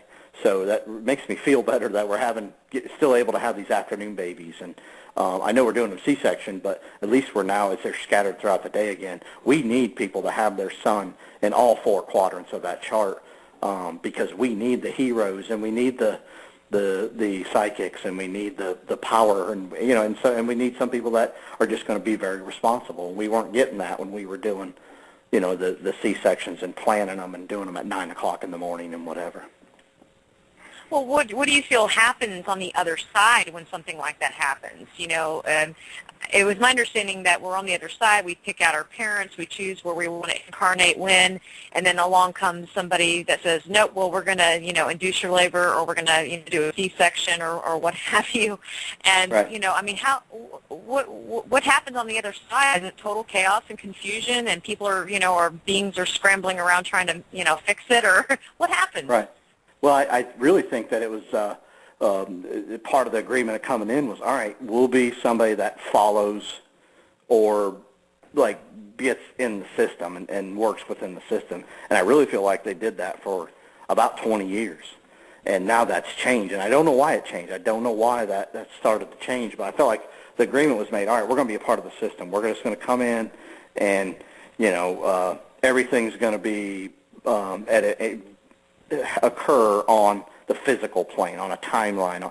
And so I think the agreement was made initially with those, and it was made, everybody was sitting there and everybody knew it. So, and that's why it was disturbing to me, because I'm like, we're missing the people that allow karma or allow fate to play a role, And so that's what started to happen, but we're getting that back now. So that's why I feel like, all right, we're righting the ship here. And do you feel also that there's a possibility that we can actually conjure a certain discarnate energy into a body at a certain time? I mean, I don't want to get too, sci-fi here, but I'm just curious, because it just, it always made sense to me that, if there's a consciousness that exists outside of, our 3D reality here, that there's communication going on, couldn't it be possible that, the powers that be might say, okay, well, so-and-so, we're going to put these two together. We're going to bring in, this child at this time, and we want this type of, energy within this being. Is that possible, or do you think that's, like, really going crazy out there? No, I think that's possible, and I actually think that does occur more than you think. So. And that's a creepy thought. that's as evil or creepy as it gets, in my opinion. So. Mm-hmm. Let me ask you this. In your opinion, when a woman has a miscarriage or a stillbirth, does the child still exist on the other side of the veil? I absolutely believe that, and that's why I think these abortions, we're paying for that here with Pluto and Capricorn. I absolutely believe that. And I believe that then it's like, things went wrong, there was an issue, the entity wanted to go back, the energy field wanted to go back, and so it did, and tried to regroup. So, to have these abortions and to make no big deal of it, or to appear to make no big deal of it, I just think that's karmically really setting us back. That's why we got to take this time now, and we got to address this, and we've got to open from the individual perspective and start changing this. Mm-hmm. Astrologically speaking, what is the difference between a new moon and a full moon? Are there certain aspects that people need to focus on during these? Yeah, if you can picture in the sky on a new moon, we see nothing. It's black, and that's where the moon and sun have joined forces. So the moon, representing in astrology our past, our ability to tap into what was, the feminine perspective from the psyche, is with the sun, which is the future or the pathway or the masculine energy from the psyche. So when they're together, we want to join forces with the universe. The universe joined them together. We want to join forces, and we want to put out saying, hey, whatever sign the new moon happens, we want to find that in our chart, and in that slice or area of life that's occurring, we want to focus right down into that and say, all right, I'm ready, universe, and this is the area of life I'm focusing on, and we just want to just totally get in the moment and just feel, just feel whatever comes, you write it down. I think you'd be surprised if you do that, what you write down. If you have, like, the understanding of the house that the new moon's going to occur in, I think you'll be surprised. I always am when I write them down, that I may be thinking all up until the moment that I go to do my wishes or put my energies out in the universe. When I write them down, I'm like, wow, I can't believe I wrote that. I never thought that. It never occurred. But when that new moon came, I felt it, so I wrote it. And then you let the universe have it and let the universe take it and make something of it. You took that moment when the moon and sun were together, and you really birthed something. I mean, you picture that together. You're birthing an idea. You're birthing an energy. Then when the moon comes and transits to its full position, being the moon is the past and the sun's our kind of pathway or direction, when you're looking in the sky, as the sun's setting, the moon's rising. So you can clearly see that the moon is as far from the sun from our perspective as it can be. And so if you take action at this time or try to finalize something, you can clearly understand, or you'll clearly see whether you're dealing with the moon, your past, or if you are moving forward. Because if something happens and it's repetitive, or you've experienced it, you know you're dealing still in the past, and that, all right, I need to tweak this. Or maybe there's something here that I'm missing, and I can figure it out, and I'm going to take action, I'm going to work through it. And then if you take action, you all new is happening, you realize, all right, I'm back on my path, and I'm heading in the direction I need to. So we want to take those phases of the moon, because they're two of the more important phases, and we want to start getting in the rhythm of the universe and working with the universe instead of fighting and just trying to work on this timeline we've created here as a race with a clock and 24 hours and, the months. We're going to get into rhythm with the moon, and you start doing that, you'll start seeing your life open, the possibilities happen that you kind of knew were there, but it seemed like you had to fight for it. But you get in this rhythm, it seems to almost open you to the natural cycles and start getting you to understand that you're different, and you got to go by your rhythm, and you got to start paying attention to it. Is it better to set your intentions during the new moon or the full moon? Yes.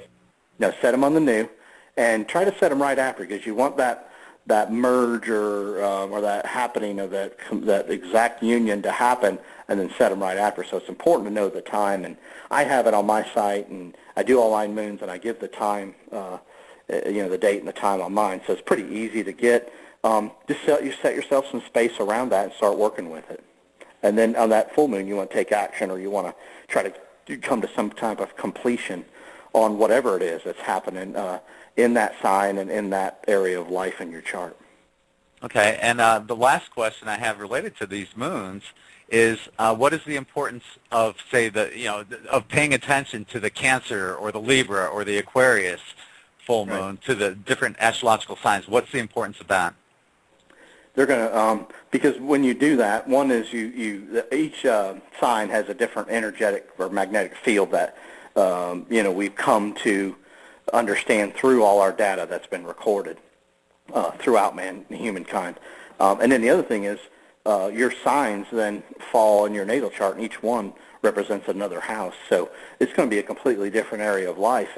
And what you're going to start realizing is as you look at your chart and start understanding yourself, you're going to realize that the springtime that you chose in your life and when things really begin anew is your ascendant sign, so your rising sign. So everybody is going to need to find their rising sign and realize that in their rhythm of this life cycle, their springtime isn't going to be April 1st or late March. It's going to be something different most likely. And so the key is going to be to start finding more of who you are energetically in your chart.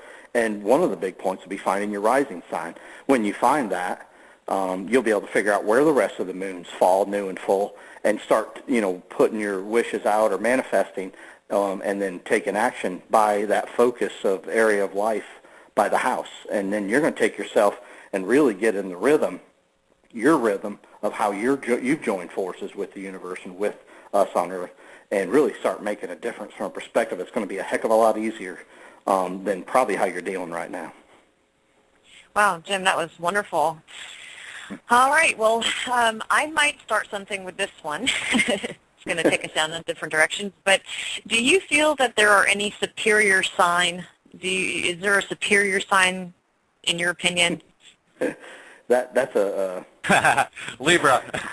Yes, that's right. Right, Greg, it's Libra. That's right. Every sign has a definitely a positive and a negative, or a light and a dark. And I look at probably the best or most suited sign for the planet is Capricorn, because that rules the physical plane. But in saying that, you start looking at all the limitations that have happened because of Capricorn and the systems that we built and structures that we built, and how sometimes the ego gets in the way and limits that individual. So really, if I'd like a mix of a chart where you have each of the elements are addressed, and also that you have like because some people that have a lot of planets in like the late signs of whether it be Sagittarius, Capricorn, Aquarius, or Pisces, they're ending a lot of stuff this life. So there's not a lot of new that occurs. And then some people that have the signs, a lot of the early signs, they're just beginning stuff and they can't see things through. So you want to blend, and you want some power. So, if you got a mix, I think you're best suited for the planet. So, but if you're going to talk to me as a Libra, I love the other air signs. Right, Greg? Damn right. Because they work best for us. So, I don't want to be negative to any sign because I'm sure people will get on me for that. But, I don't like some signs just because of the fact that I think the ego limits them, and this life for me is being egoless, so it bothers me a little bit. Well, it's funny. My Pluto is in Virgo, and my mom is a Type A Virgo, and that was my challenge. As universe would have it, I didn't learn from that enough. So when I got married the second time, my ex-wife was born on the same day as my mother, Type A personality. So this is how universe works. It's going to keep throwing these kind of experiences at you until you finally understand what your Pluto in whatever means. Yes, and that's how Pluto is. It's relentless. So you think you got it, and then it'll throw it right back in your face and say, you're not even close, Yep. The fact that I'm a Virgo, Greg, signifies you haven't learned a damn thing yet. Well, I have Pluto and Virgo too, Kendra, so I battle with that a little bit myself. So. Oh, great. All right. Well, okay, so I appreciate the clarification on that. I always wondered if there was a superior sign, so I thank you for answering that question. Now, do you feel that are we all the same age spiritually? You have some people say, oh, you're just such an old soul. You seem to, I've heard that expression a lot. Is there any truth to that? Do you feel? I think we're all definitely different spiritually, and I think that we come in. There's chances we have generational influences, and that depending on where the planets fell and when you came in, that there's definitely more opportunities for old souls now than there's been in a long time because we have a lot of planets transiting the signs that rule the top half of the chart, which is the second phase of life, or the final phase of life. So from the mid-'60s to now, we've progressed from a soul perspective each generation. Now, it doesn't mean each generation is better because, like I said, we had all these births that happened that were C-sections, so they timed them to not be beneficial to this older soul coming in, if that makes sense. But now that we've got off that this group being born now, mid-'90s on, it's off the charts, ridiculously evolved. And it's up to us. That's why it's so important for us to right this ship. That's why there's so much going on with the powers to be to try to keep us away from awakening from within. Because if we can get this group that's, in their teens and then all the way up to birth now, if we can get them awakened and just give them the opportunity, they're going to really take us somewhere fantastic. Well, you mentioned that, obviously, because we're in the same age group, you're also Pluto in Virgo. And it makes me wonder about, I think my daughter is Pluto in Leo. I'm not sure. She's 1994. I'm not sure where it was then. 1994 was probably Pluto in Scorpio. Scorpio, you're right. Yeah. Now, do we all go through the same or similar kind of challenges, or is it more fine-tuned to your astrological natal birth chart? Yeah, it's going to be the generational energies are for like where Pluto and maybe Uranus and Neptune were at birth because they move so slow. So there's a lot of people that have Pluto and Virgo mid-'60s all the way up to I think right around 1970, maybe in 71. And what we're doing is we're trying to perfect the soul because what we did, we were like the finalizing of the soul and what it's done in its first 124 years from Aries to Virgo, and so we're perfecting it. We want it to be right. We want to do what's right for soul. We really want to analyze and figure it out. And then the group right behind us is Libra, and they're about partnerships and relationships. And so what you saw was divorce took off in the late 70s, right? Because Pluto was transiting Libra. And then the sexuality part happened with Pluto going into Scorpio in the mid-'80s to mid-'90s. And that's also when Saturn transited Scorpio and we got the disease.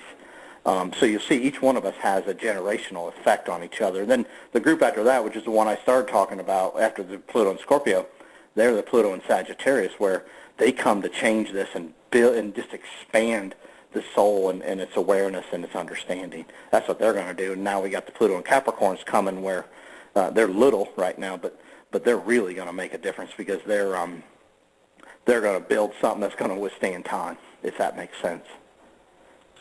Well, just to get back to the Pluto and Scorpio with my daughter, and for anybody, I guess that would be late teens through late 20s, I guess, right? Right, right. More specifically, what kind of challenges can they expect? And the way I was looking at their birth chart, at least my daughter's, is that this generation will essentially go through the dark night of the soul at a young age. Yes. They're having to grow up quick. They're very wise. They can handle a lot more than we probably could handle. So they're going to see a lot more as far as death and rebirth. And that just doesn't mean on the physical plane, but just things are going to end, ways of life are going to end, but new ones will come of that. And so they're going to see that, and they're going to experience it. So, yeah, but they are extremely powerful. And what we got to do is just keep them off drugs, keep them clean, and keep them knowing that they have the power within. That's why my big message is and always will be from here on until I leave, that your power is within. You have all your what you need deep within you. Your answers are there. Go get them. You know, God is within you, and it's just a matter of realizing that and not being egotistical. It's just grasping that and then, you know, becoming everything you can with that knowledge. And that group that you're talking about, in Pluto and Scorpio, they're really, right now, they're going through a lot because Saturn and the nodes are there. And so they're really experiencing things. Wow, Jim, you know, I admire you so much for, you know, being able to regurgitate, I guess, all of this information. I mean, from all of your research and everything, it blows my mind away. How much, you know, information that we can actually, you know, obtain and how much we can learn from the stars. Now, if someone wanted to do what you do, if someone wanted to become an astrologer, what advice would you give to them? What I would let them know is that don't try to learn it like the education system that's in place right now tries to teach, because as I've gotten into astrology, it was every moment of my waking time I spent looking and figuring and trying to study it, and then I'd get burnt out, and so I'd have to put it all away, but it calls me back. And so what I've learned is there's a rhythm also to how we learn things in this life, and you got to get comfortable with that. And so for me and for anybody that takes this subject on, because it is such a vast subject, there's so much to learn, and it seems like the more you know, the less you know. If it's something that's for you, and it's something that is going to help you in your evolutionary cycle of expanding, that it'll come to you when you need it, and you got to get in that rhythm. But we've been forced to, like, all right, you're going to take school from August to, you know, June, and then you're going to take time off, then you're going back to school, then you're going to do this, and that's really not how we truly learn. We learn through experience, and we learn through just letting ourselves be guided. And what I've learned in astrology is I learned some of my best work sometimes in a dream, or sometimes daydreaming, driving, or, you know, or sometimes I'm just talking to somebody and they say something that just makes me understand something that I've been working on in a whole new way. So if you're really in a subject and you really want to learn, you've got to let that process happen and unfold from the universe. And if you do, I think you'll get everything you need. You know, I'd also add to try out different styles and astrological teachings and see which one resonates with you the most. That's a great point, because, you know, I've seen some great Eastern astrologers, and they're spot on, and I don't know how they get there, but they get there, and that's all that matters. And so, you know, yeah, find what works for you. Absolutely, that's a good point. Now, what's the importance of retrogrades on a person's natal birth chart? I don't have any, And Oh, I you don't? know that's kind of rare. None whatsoever. Yeah. You don't have any either, do you? Yeah, I thought you were talking to lost Kendra. you. I'm sorry. Oh, no. No, I don't have any. Do you, and I do because have some. Oh, okay. So what is the importance of retrogrades? On a natal chart? Right. When I see a retrograde, what I look at, the first thing I look at is the individuals, the planet working in its effective state where it's going forward from our perspective here on Earth. It was like you missed a few things, so you asked for it to be retrograde so you could kind of slow that energy down and figure it out to its core.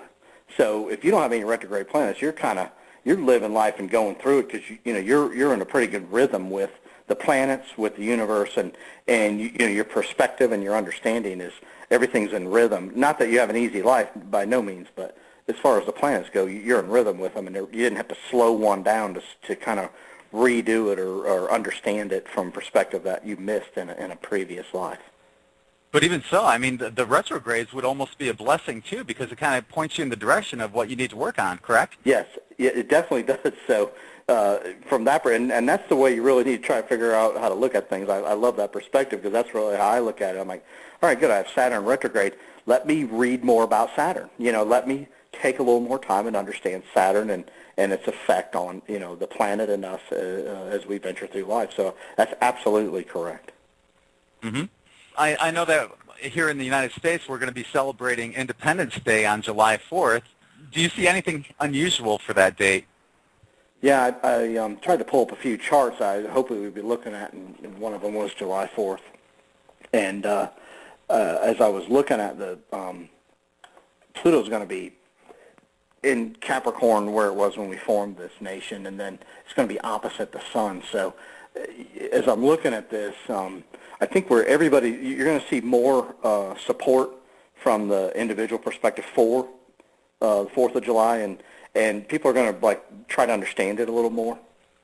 And then I think that there's going to be also opportunity for events or something to happen as well to try to change where then this country wants to go, because Pluto's going to be opposite this. So I think there's awakening, and I'm hoping that it's not going to be on the negative side where something very bad happens. But with Pluto square Uranus and opposite the sun, we really want to watch this year, and we really want to make sure that we assess all that we've done, all that we're doing, and where we're trying to go. Because with this opposition of Pluto here, I think we're really paying for the stuff that we probably shouldn't have done, or that karmically is on the bad side of karma.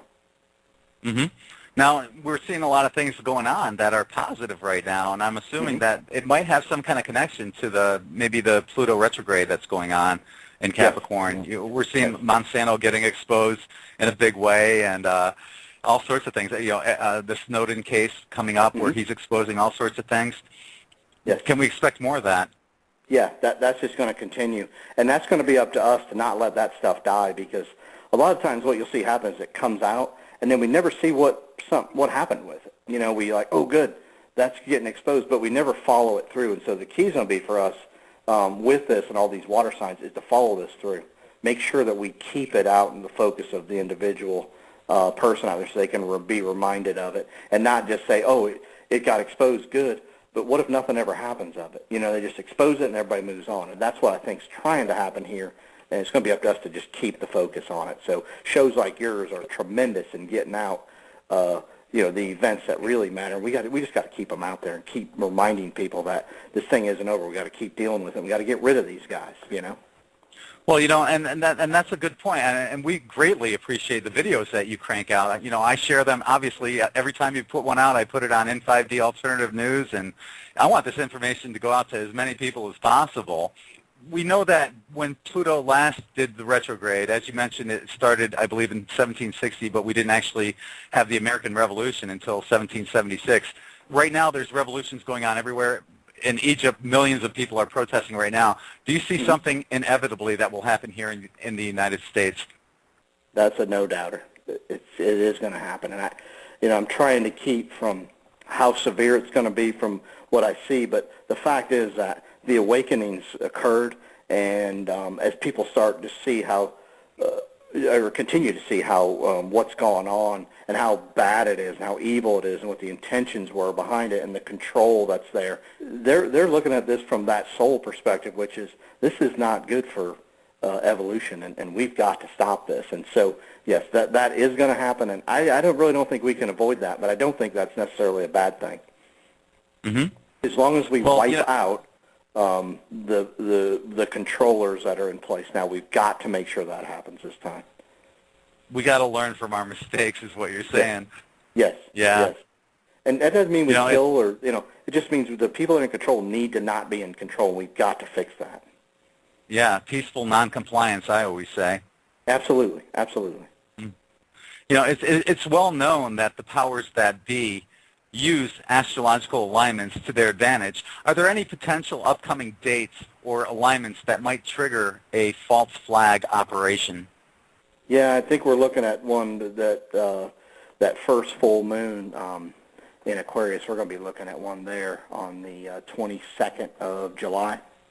And then what I always want to remind people is whenever the sun changes signs, look at what goes on, because a lot of small hidden events occur that they end up being huge issues later, but they get like a bill gets signed, or all of a sudden coverage doesn't happen in Egypt and it started on a certain, when the sun changed from whether it be Aries to Taurus or from Pisces to Aries or whatever. So start paying attention to that time when the sun goes to a new sign, transits to a new sign. A lot of stuff happens that may seem minor, but it sets the bill, or the law gets put into effect, and that changes what we deal with. So you go back and you go, oh, nothing happened. But if you go back and look at the bills that were signed and the agreements that were made quietly, and you're going to see that all the major events happened because of what happened when the sun changed signs. And then even more importantly, watch when we hit a new season, whether it be we go from winter to spring, spring to summer, summer to fall, fall to winter. The huge events occur because those are the angular points on one's chart, and that's when the season changes. So you go from wrapping something up to starting new, or you go from that phase of becoming something new to, all right, now what am I going to be, or how am I going to be, or you go from that phase of who or how am I going to be to let me test this on others, and then you say, all right, now I'm going to show it to everybody. So in those critical moments of the season changes, watch around then too, because a lot goes on, more than anybody would believe, and that's something, Greg, that maybe you guys could look at and start posting, because I think people will be surprised, and I can get you a lot of information on that. But you do such a good job of getting so much out there, but that may be effective too. Just show when the sun changes and the seasons change, so much goes on behind the scenes that it's just crazy. It makes your head spin. Yeah, if you can get me that information, just to show astrologically how this stuff is already lining up, what we can expect, and how they've already used this against us. The more we put it out there, the less likely it is to happen against us. And see, that's one of the things we have to battle then, is once we put it out, they may pull it back then, because they're like, oh man, but that's what we want. What's that? Yeah. They're onto us. They're going to say, yeah. Absolutely. Yeah.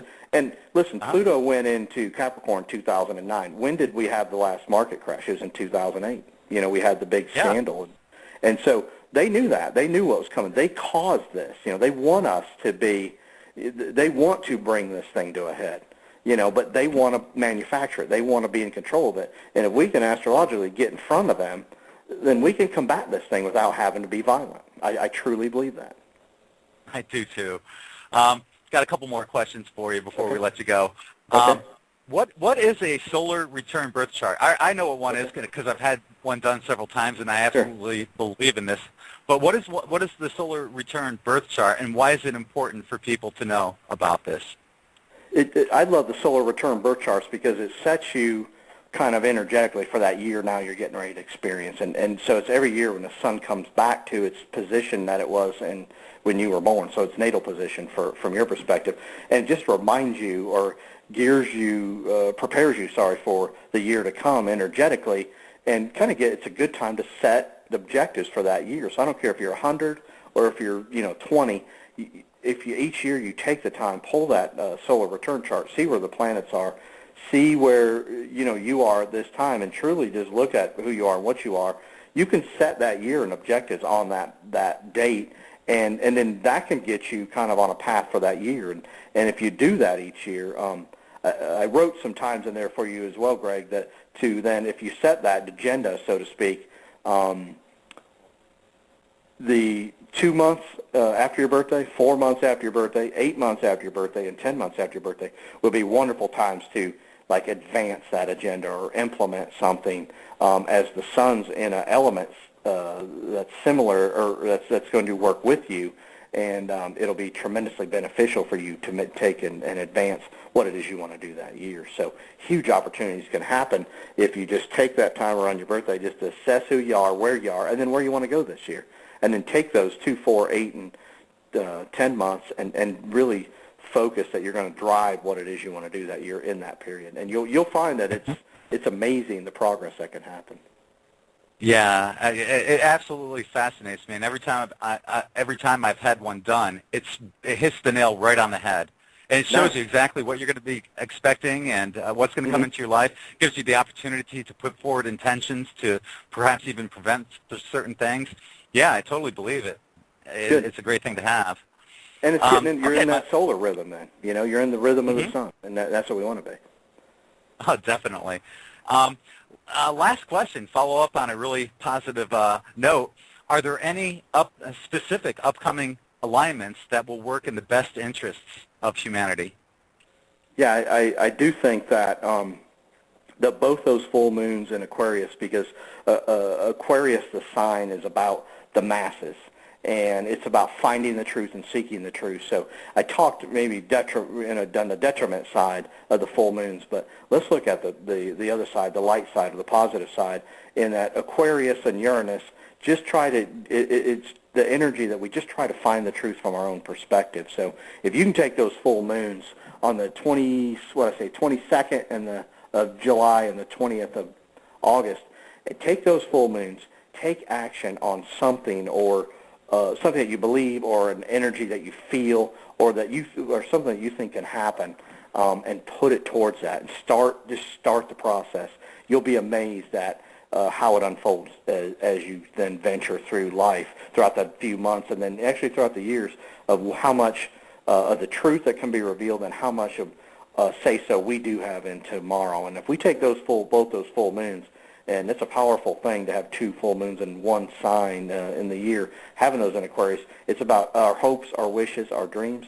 Put forth the effort during those times, and let's make tomorrow better. And I think if we all take those 2 full moons and we all put the effort forth about what we think or what we believe can happen, I think that this thing could really start unfolding the way we need it to, and we can get back to self-empowerment the way it should be. How exciting. Yeah, that's exciting, Jim. Thank you. We're finally at the end of our show, and I can't believe how quickly it went by. Once again, it's such a pleasure having you on with us, Jim, and we'd love to have you back again. Would you like to tell our listeners how to get in touch with you? Sure. You can come to my videos. I'm on YouTube, of course. It's PantherJim1995, and then my website is ypi2012.com, and that's YPIE. It stands for Your Potential is Exponential. I came to that through astrology, and 2012 is a year I felt like we were going to all transform. So that's the website, and you can email me through there. I do forecasts, and I do the energies that we're getting ready to deal with on there. A lot of good information, so you can contact me through there as well, because my email's there. And then, of course, you can catch me, and my phone number, too, is you can get to me from the website. So that's how you can contact me. And, Greg, before I go, I just want to tell you how much I appreciate what you do, not only as an individual, but through the website and the work and effort that you put forth, because it is unbelievable. And about anything anyone could need, I think you're dealing in it. And I can't tell you how much I appreciate that. And just how much of a difference you're making. And if we could all just take your example, I think this world will be a better place tomorrow. So thank you for that. And Kendra, I'm glad you're on with him. Love your energy, and you're going to do wonderful. So I appreciate you both, and thank you for the opportunity. Thank you, Jim. Thank you, too. It'd be great to bring you back in a couple more months. Yeah, we'll look at doing that. So I appreciate it. I always look forward to this, too. So I thank you again. All right. Great. Thanks a lot, Jim. Take care now, brother. All right, take care of you. All right. Bye-bye. Bye-bye. Okay, so next week, Kendra and I are going to be welcoming back Jordan Maxwell to In5D Radio, so be sure to tune in next Monday at 7 p.m. Eastern, 4 p.m. Pacific, and midnight in the UK. On behalf of my co-host, Kendra, this is Greg from In5D.com. Namaste, everyone. Bye-bye.